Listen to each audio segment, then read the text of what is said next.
bienvenue dans cette nouvelle vidéo de programmation en assembleur sur Amiga.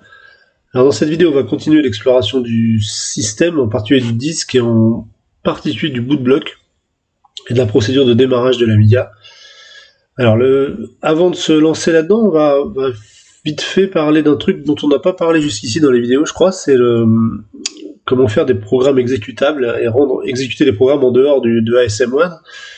Alors, pour rentrer dans ASM1, on va se mettre en chip même. Alors ça, c'est très important parce que là, on va faire des programmes qui vont être copiés directement sur la disquette.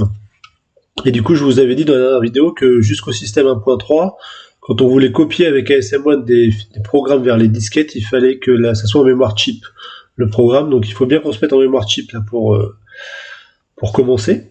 Donc on va faire C. Hop. On va réserver de la mémoire donc chip. Et donc on va charger un programme. Alors je vous ai remis le fichier tuto 18 ici qu'on avait fait donc il y a déjà un moment maintenant. Pour que ce fichier tuto 18 fonctionne, il faut que dans le dossier vous ayez aussi king.bis.ro, il.ro qu'on avait fait à ce moment-là, et puis le fichier base bien sûr et le fichier constante. Tout ça vous avez normalement.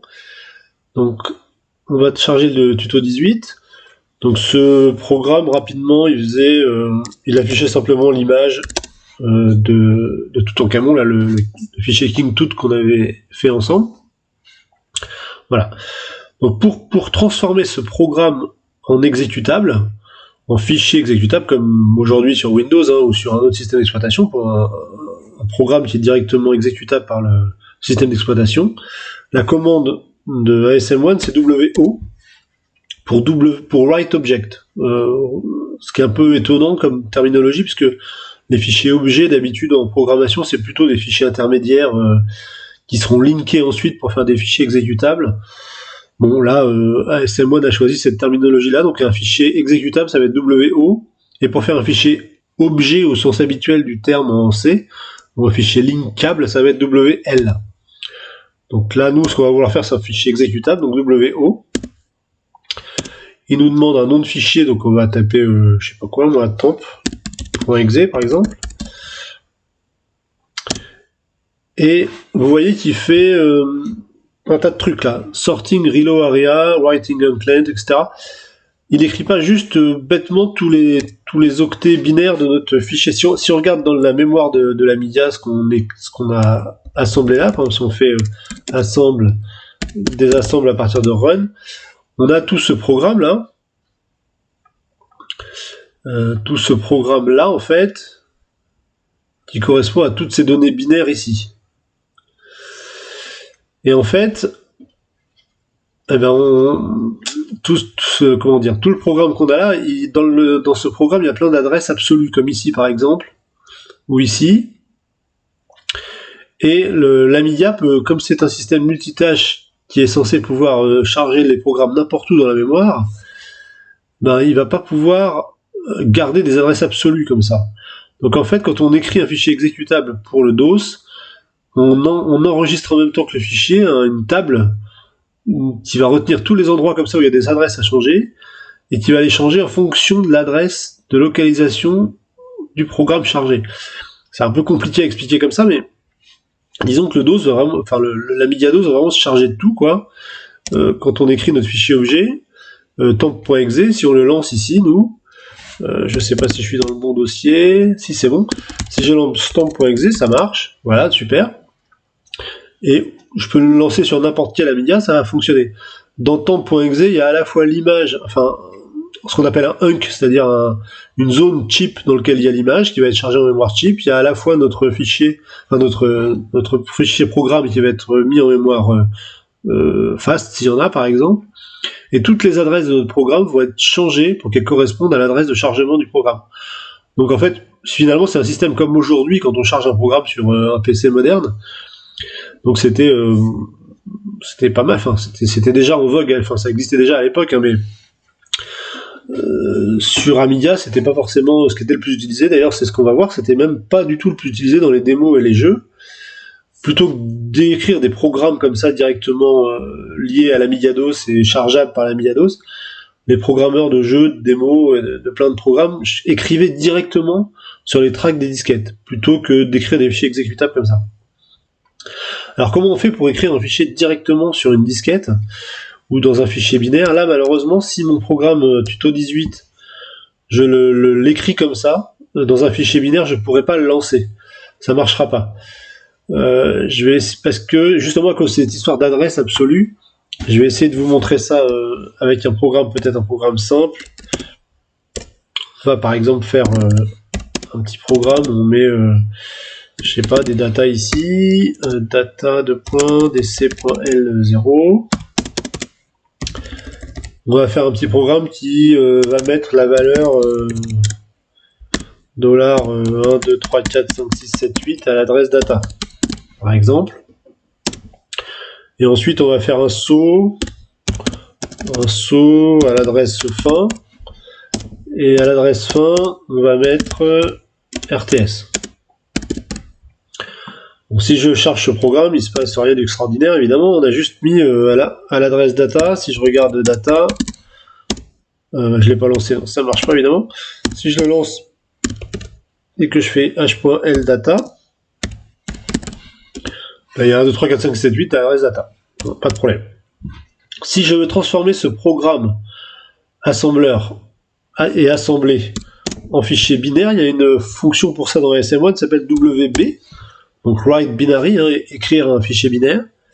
Donc il nous demande un nom de fichier là aussi, donc on va mettre temp.bin par exemple. On commence en run, on finit en data plus 4. J'aurais dû mettre un fichier, j'aurais dû mettre un truc fin là, de points. Du coup, j'aurais pas dû appeler ça fin, j'aurais dû appeler ça suite ici. Et là, suite. Du coup, ça va être plus simple de faire comme ça. Si je veux l'écrire en binaire, je commence donc temp.bin. Je commence à run, je finis à fin. Ça fait 22 octets. Si ce fichier binaire, je veux, je le charge. Donc on va faire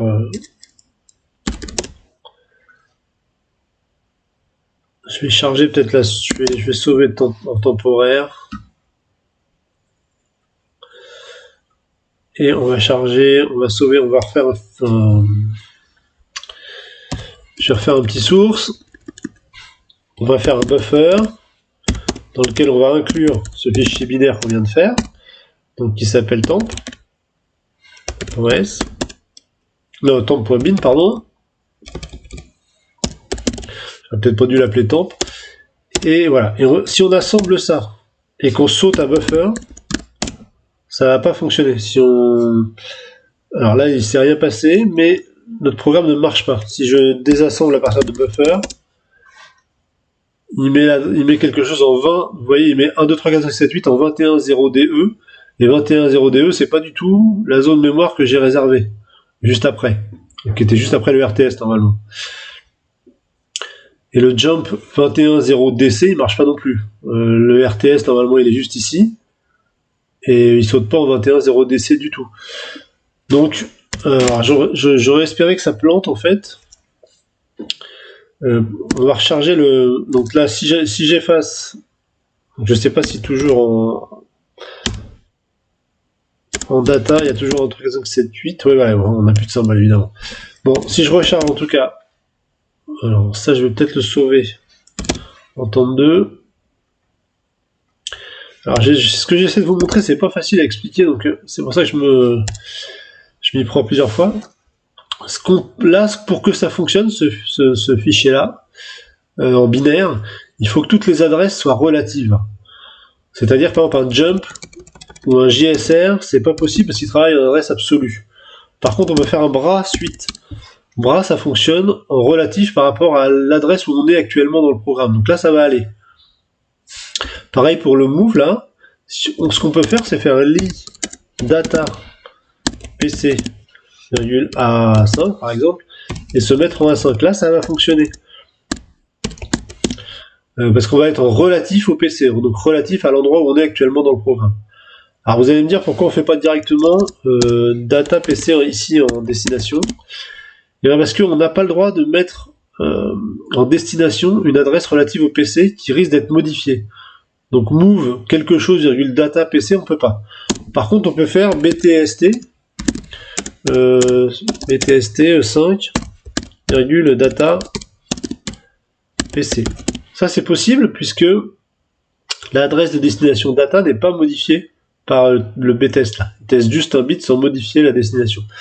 Je ne sais pas trop pourquoi il y avait cette limitation dans le 68000. Est-ce que c'est un choix de design de la part des concepteurs du 68000? Est-ce que c'était des limitations techniques de l'époque? J'en sais rien. En tout cas, on ne peut pas faire ça, ce qui est assez contraignant. Donc on est obligé d'abord de charger l'adresse avec li et ensuite seulement d'écrire dedans. Là, si j'assemble ce programme, que je le lance, bon ben ça ne change rien. Par contre, si je l'écris en binaire, depuis l'adresse run vers fin, et que du coup je recharge le fichier temp2 que j'assemble et que je lance, là le fichier temp2, si je fais jbuffer, pardon,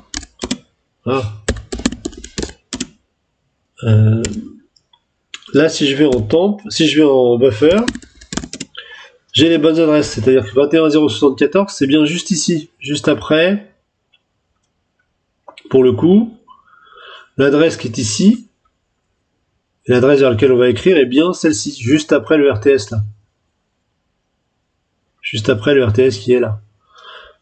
Pareil, le bras ici, 21.0.72, est bien juste après, j'ai bien ici, au RTS. Pas comme précédemment, où ça c'était pas bon. Donc, de la même façon, si on veut faire, je recharge mon fichier tuto 18, que je l'écris en temporaire. Donc là, dans mon fichier tuto 18, il y a plein d'endroits où j'ai écrit directement une adresse mémoire absolue. Par exemple, je sais pas, ici, move, copper sauve, c'est une adresse mémoire absolue. DMA sauve, c'est une adresse mémoire absolue. Copper, là, c'est une adresse mémoire absolue. Tout ça, ça va pas fonctionner. Ça va marcher si on simplement, j'assemble ce programme. Alors pareil, je vais mettre un petit truc de fin là. Donc, si j'assemble ce programme et que je l'écris en binaire, dans temp.bin,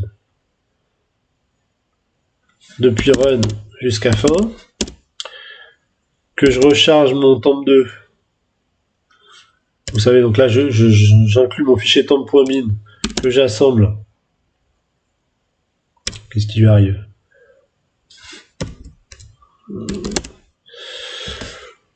On va relancer.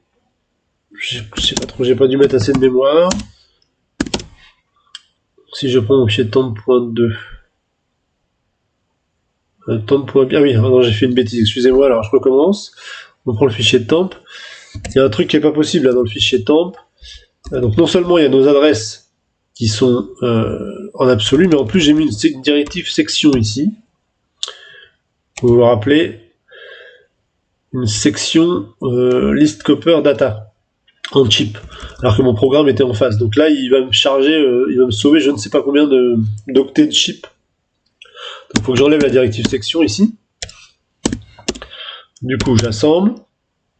Là si je lance il n'y a pas de problème. Par contre si je veux le sauver en fichier binaire, donc on recommence, temp.bin, je pars de run, je vais à la fin, du coup sans section ça devrait être mieux, voilà 54 000 octets au lieu de 273 000. Et maintenant si donc je charge le fichier temp2 dans lequel j'ai mon fichier de temp que j'assemble et que je vais en buffer, et là vous voyez ça plante, il n'y a rien qui marche. Je peux cliquer sur la souris, c'est déjà pas mal. Alors pourquoi ça plante? Parce que justement il y a toutes ces adresses absolues qui ne sont plus valables.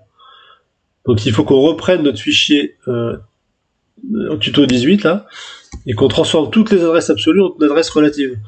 Donc c'est un gros travail. Donc par exemple la copper sauve, il faut que je fasse li copper sauve PC virgule A5 par exemple comme tout à l'heure. Et là donc il faut que j'écrive en A5.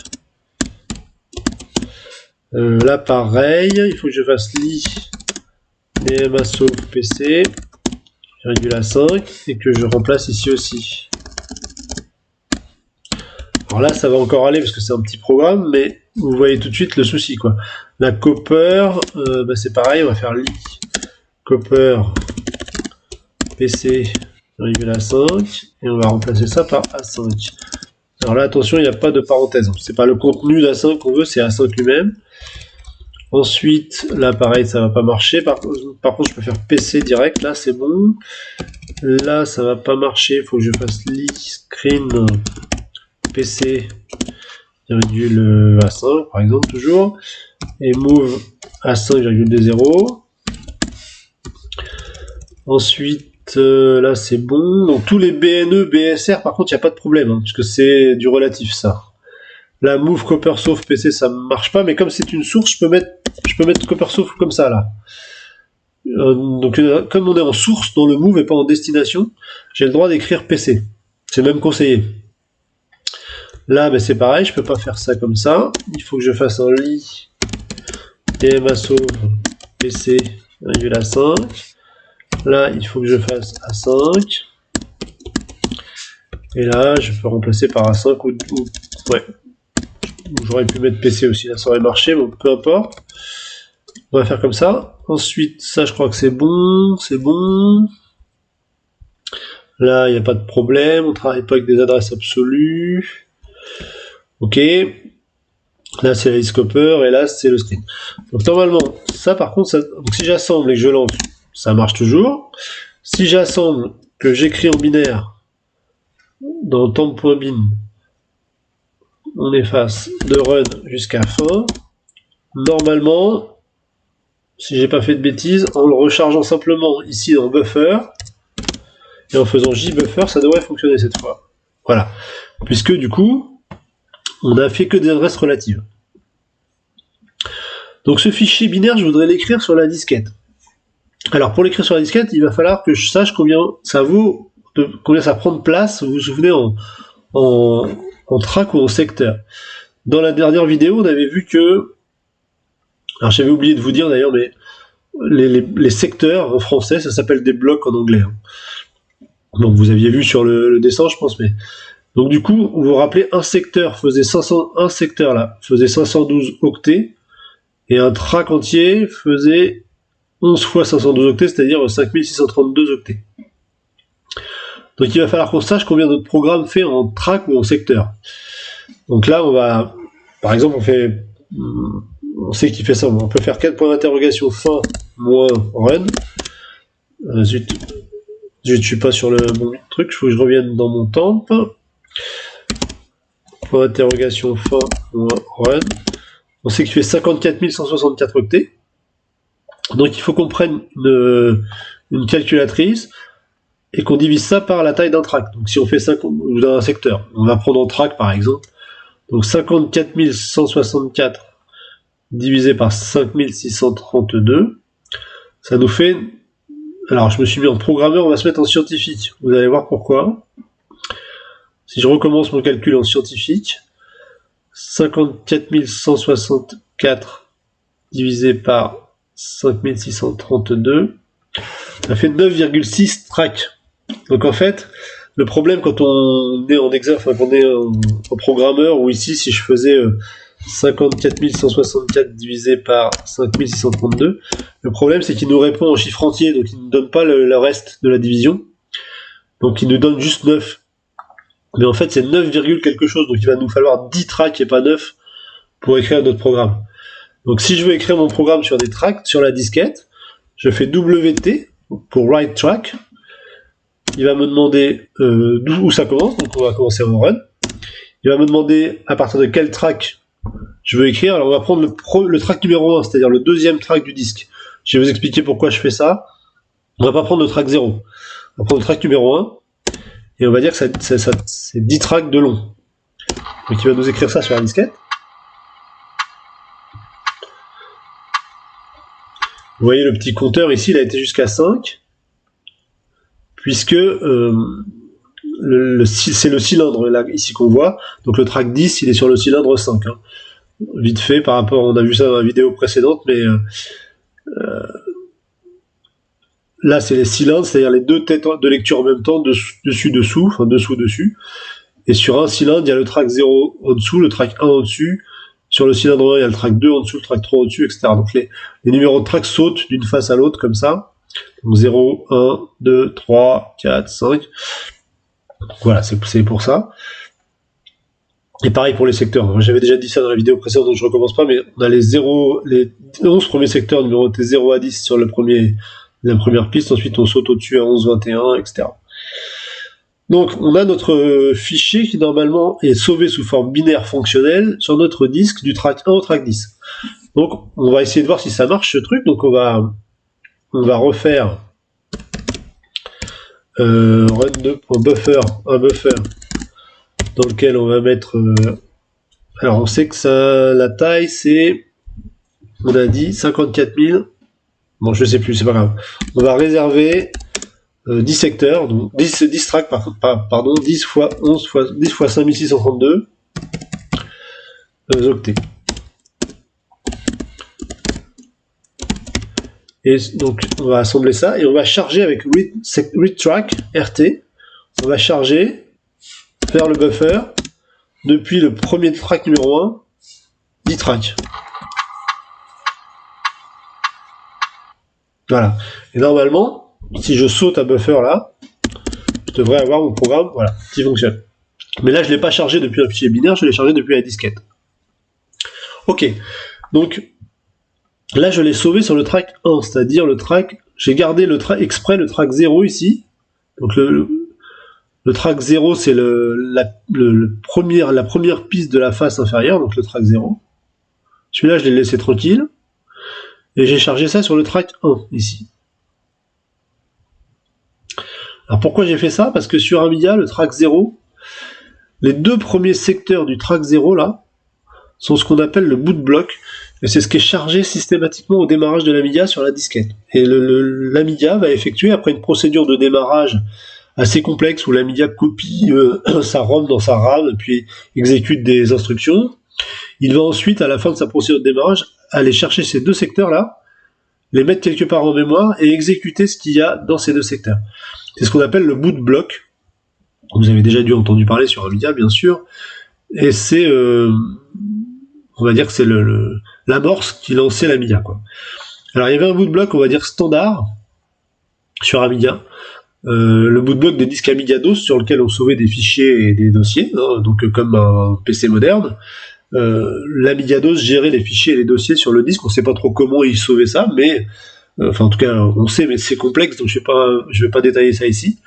Et il avait un boot block un peu particulier. Donc pour installer ce boot block, on pouvait faire la commande install du DOS, install df0.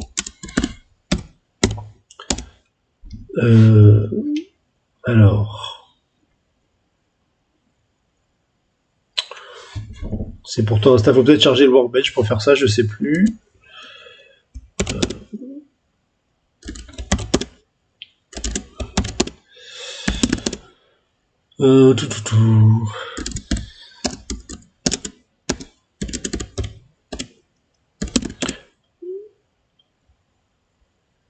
Si, pourtant il y a une commande install ici. Alors je vais essayer depuis le... Peut-être parce que j'étais pas dans... Voilà. Donc là il écrit un boot block un peu particulier, spécifique à Amiga DOS. On va aller voir tout de suite ce que c'est. Donc là on va charger dans mon... On sait que c'est deux secteurs. Donc là c'est 2 fois 512. On va réserver 2 fois 512 octets. Et on va assembler ça et on va charger les deux premiers secteurs. Donc là j'ai mis read sector, RS, et non pas read track. Read sector. On va se mettre en buffer. On va charger depuis le secteur 0, le tout premier secteur de la disquette. On va en charger 2. Et on va regarder ce qu'il y a en buffer. Et qu'est-ce qu'on a en buffer? Alors, on va d'abord regarder de façon mémoire, comme ça. Alors, je vais faire hbuffer, c'est plus simple, voilà, en octet. Alors on voit, je vais vous expliquer après en détail, mais là il y a les 4 lettres, un boot block c'est toujours fait pareil, il y a les 3 lettres DOS majuscules avec un 0 à la fin, ça c'est les 4 premiers octets, DOS, virgule 0, là, vous voyez on va traduire en ASCII. Ensuite là il y a un long mot qui est un checksum du boot, c'est-à-dire une somme de contrôle du boot que l'Amiga va vérifier.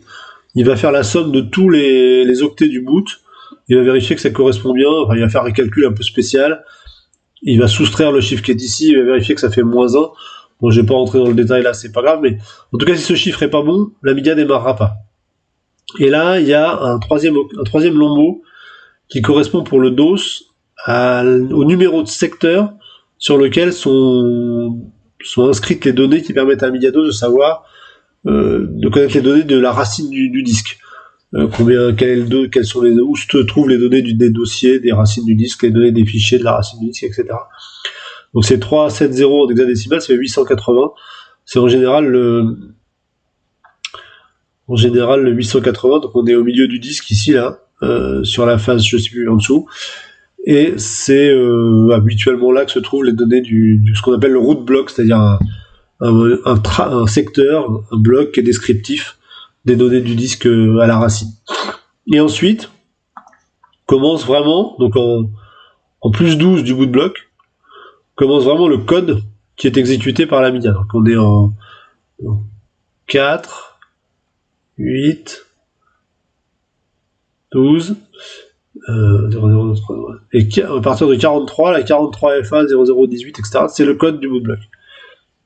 Donc pour voir ce code, on peut faire désassemble, buffer plus 12, et vous voyez que il prend l'adresse 20 F7A, pardon, qui doit être je sais pas où, ici, ça doit être l'adresse où c'est écrit, oui, parce que je vous ai pas montré, mais à la fin du buffer aussi, vous avez le nom de la dose.librairie là, qui est écrite en ASCII 0, donc c'est probablement cette adresse que va chercher la première instruction. Bon, en gros, c'est ce boot block là, ce boot block, enfin, ce code du boot block, je vous l'ai mis ici en version plus lisible. Voilà, donc là je vous ai mis les trois premiers longs mots, pardon, qui correspondent à dc.b 12,0, un long mot de checksum, un long mot de root block, et ensuite vous voyez c'est li dosname, donc il va chercher en fait cette adresse là où il y a écrit dos.librairie en ASCII. Ensuite il lance la fonction exec la fonction find resident de exec. Ensuite il récupère un pointeur, il met ça dans A0 et il continue sa procédure de démarrage avec cette valeur dans A0. Bon, je vais pas détailler ça, mais ce petit bout de code de rien du tout, là, si je puis dire, était nécessaire à l'Amiga pour démarrer, au moins sur une fenêtre Amiga DOS, sinon l'Amiga ne démarrait pas du tout. C'est un peu étonnant que d'ailleurs ce choix des designers de l'Amiga, parce que par exemple sur Atari ST, quand on mettait pas de disquette, au bout d'un moment, on tombait sur le GEM, le système d'exploitation. Ça aurait pu être un peu comme ça sur Amiga aussi, mais non, il fallait obligatoirement mettre une disquette avec au moins ce petit bout de code pour qu'on soit sur une fenêtre Amiga DOS. Je sais pas pourquoi c'était obligatoire, peut-être à cause du design de l'Amiga 1000, où il n'y avait pas de ROM Kickstart, les Kickstart étaient sur disquette au départ. Est-ce que c'est ça? Je sais pas trop. Ou est-ce que c'est un choix de design pour une raison ou une autre? Je ne sais pas. En tout cas, voilà, ça c'est un boot block standard d'un disque Amiga DOS. Bon, nous, on va faire notre petit boot block à nous. Donc on va faire un truc, par exemple, tout simple.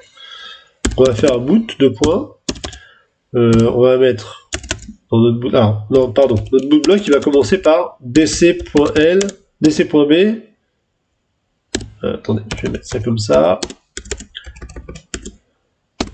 dos, virgule 0, dc.l 0, donc ça c'est le checksum du boot, checksum du boot,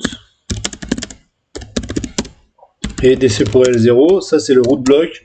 Bon, ça on s'en fiche pour l'instant, on va pas s'en servir. Et ensuite donc on va commencer notre programme, donc on va appeler ça boot, ça va être ici. Et là on va pouvoir commencer notre programme. Donc on va mettre directement une instruction, move.w $f00, dff180 par exemple. On va pouvoir tester la souris comme d'habitude, btst 6,$bfe001, B2 souris, et voilà, on peut mettre un RTS si on veut, mais ça sert à rien de toute façon parce qu'on sera dans le boot, Et ensuite, alors attention, parce qu'il faut que le boot fasse 1024 octets absolument. Hein. Donc on va terminer notre boot block avec, par exemple, boot E, de points. Et en boot E, on va mettre autant d'octets, donc 1024 octets, moins les octets qu'on a utilisés juste au-dessus pour notre petit programme là. Donc 1024 moins, on va dire boot E, on va appeler ça plutôt boot I d'ailleurs, boot intermédiaire, moins boot. Voilà, donc pour compléter à 1024 octets en fait la fin de notre boot block, et ensuite ce sera la fin du boot block. Voilà. Donc on va assembler ça. Alors attention, on ne peut pas le lancer. Hein. Qu'est-ce que j'ai fait? BTST.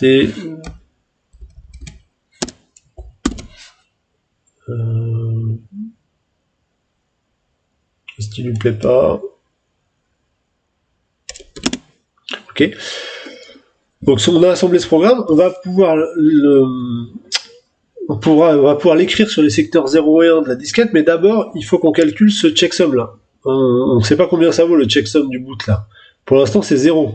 Et 0, ça marchera pas. Si on met 0 ici, l'Amiga va pas démarrer.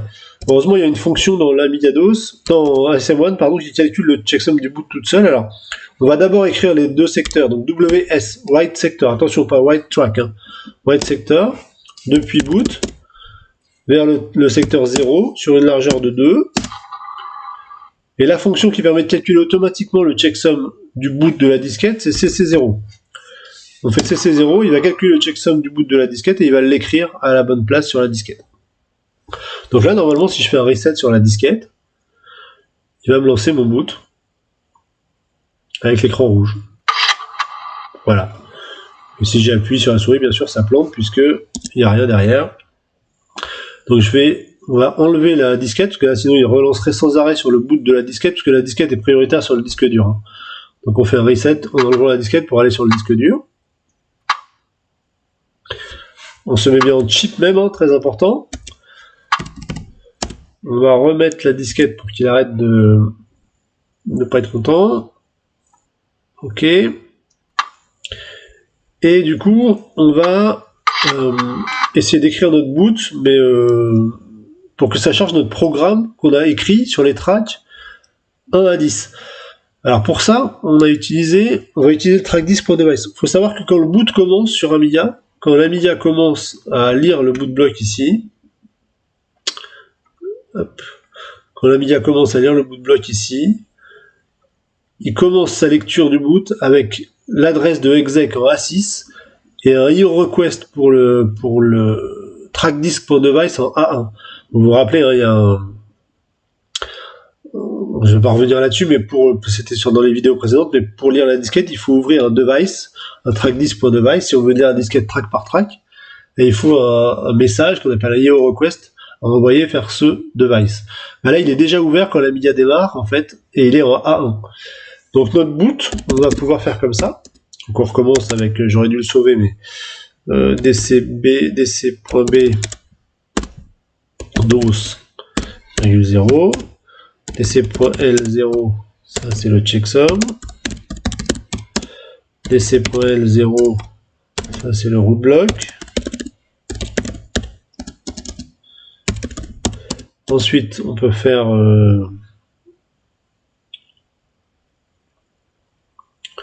alors, on va commencer directement. Alors, il faut on va sauver l'adresse du IO request. Ça, c'est très important. On va le sauver sur la pile, par exemple. Parce que, comme après, on va faire appel à d'autres fonctions, elles vont pouvoir écraser A1. Donc, il faut absolument qu'on sauve A1. Après, on va essayer de réserver de la mémoire pour notre programme, qui faisait donc 10 tracks. Donc, on va utiliser pour ça la fonction alloc même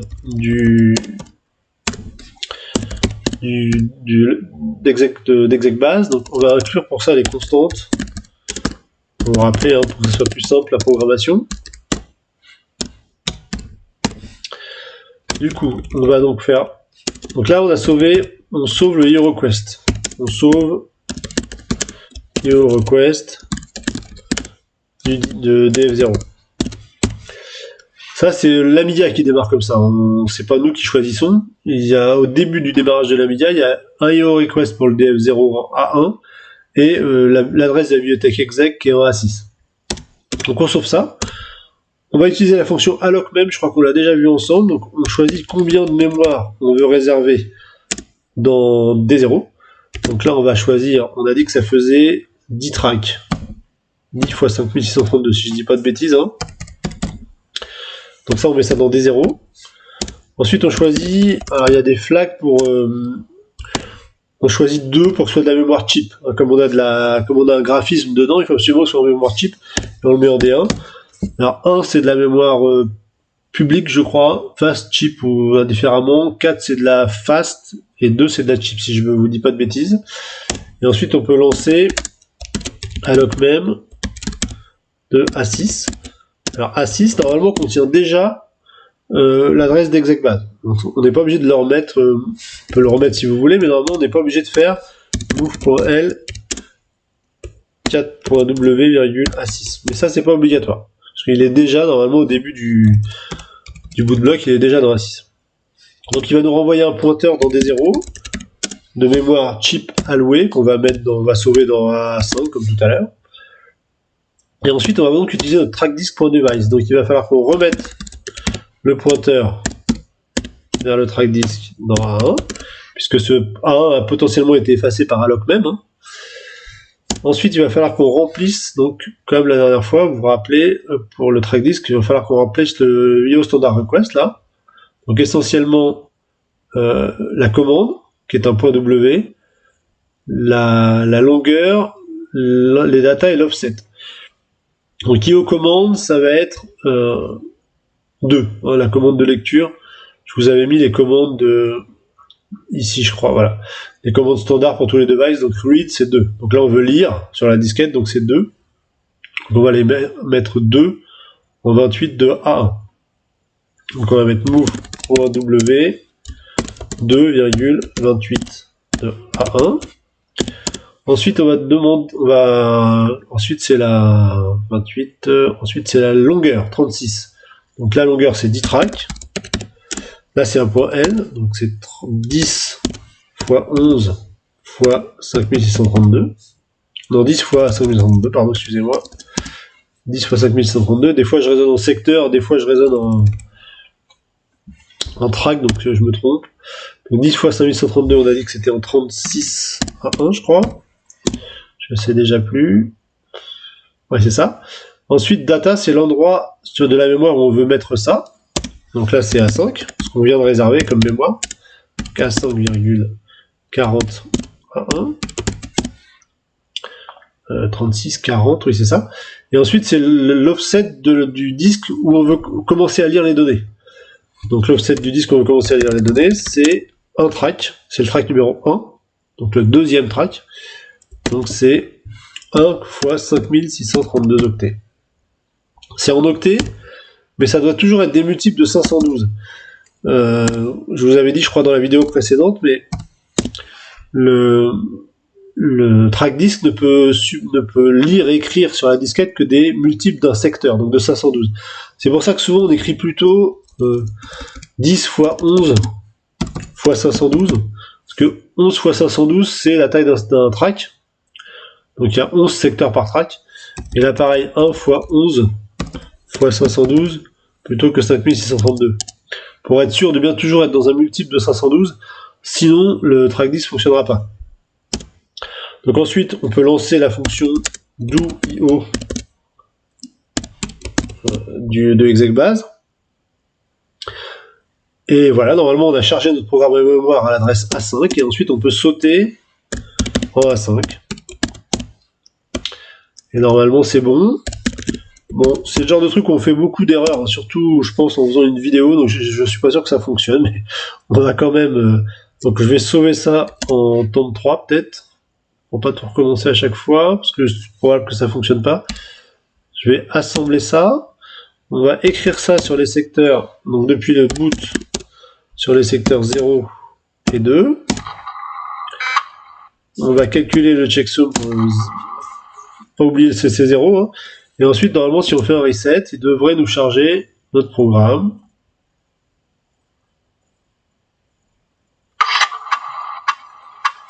Ça a l'air d'aller pour l'instant.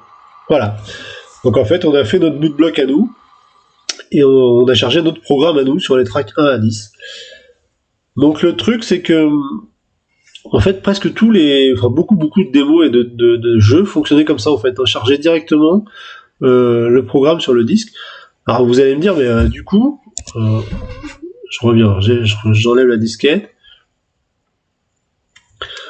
Vous allez me dire, du coup, pour tous les programmeurs, tout le temps de jeu et tout ça, ils mettaient des adresses relatives tout le temps, ça devait pas être évident. Alors, en fait, souvent, ce qui se passait, c'est qu'ils s'embêtaient pas, comme je vous ai montré là. Zut. Ce qu'ils faisaient, c'est que... Zut. J'ai un problème avec la disquette. C'est pas la bonne, c'est pour ça. Ça devrait être mieux.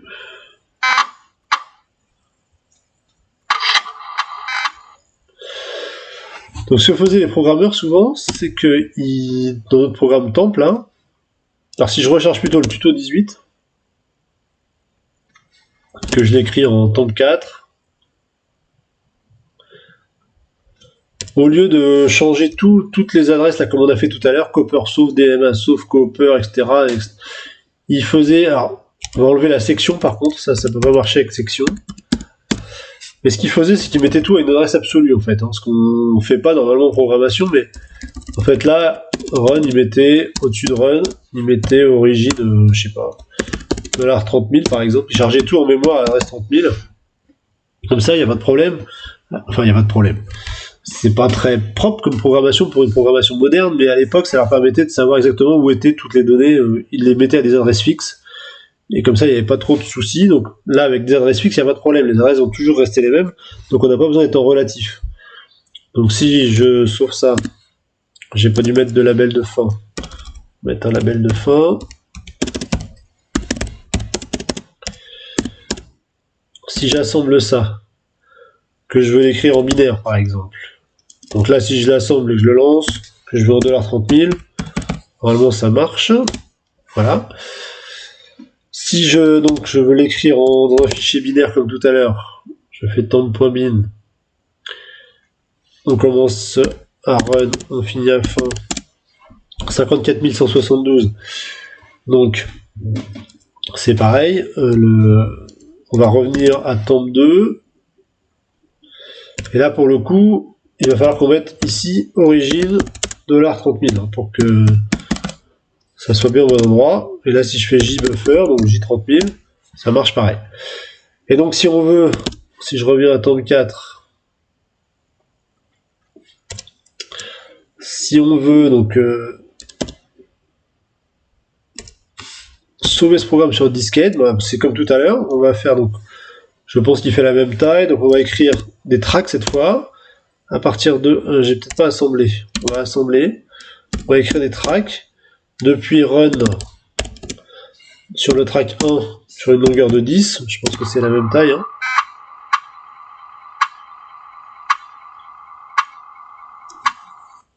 Voilà. Et notre boot block, du coup, on va le changer. C'était temp 3, je crois. Notre boot block, ça va plus être... là, il n'y a plus besoin de réserver de la mémoire. Donc, on va pouvoir enlever ça. On va pouvoir directement utiliser le track disque. Et au lieu de mettre A5, là, on met $30 000. Et du coup, là, au lieu de faire jump A5, on fait jump $30 000. Et c'était plutôt comme ça qu'étaient faits les boot blocks à l'époque des jeux et des démos. Donc si j'assemble ça et que je l'écris sur le boot block, si j'ai pas fait d'erreur, mais c'est bien possible que j'en ai fait.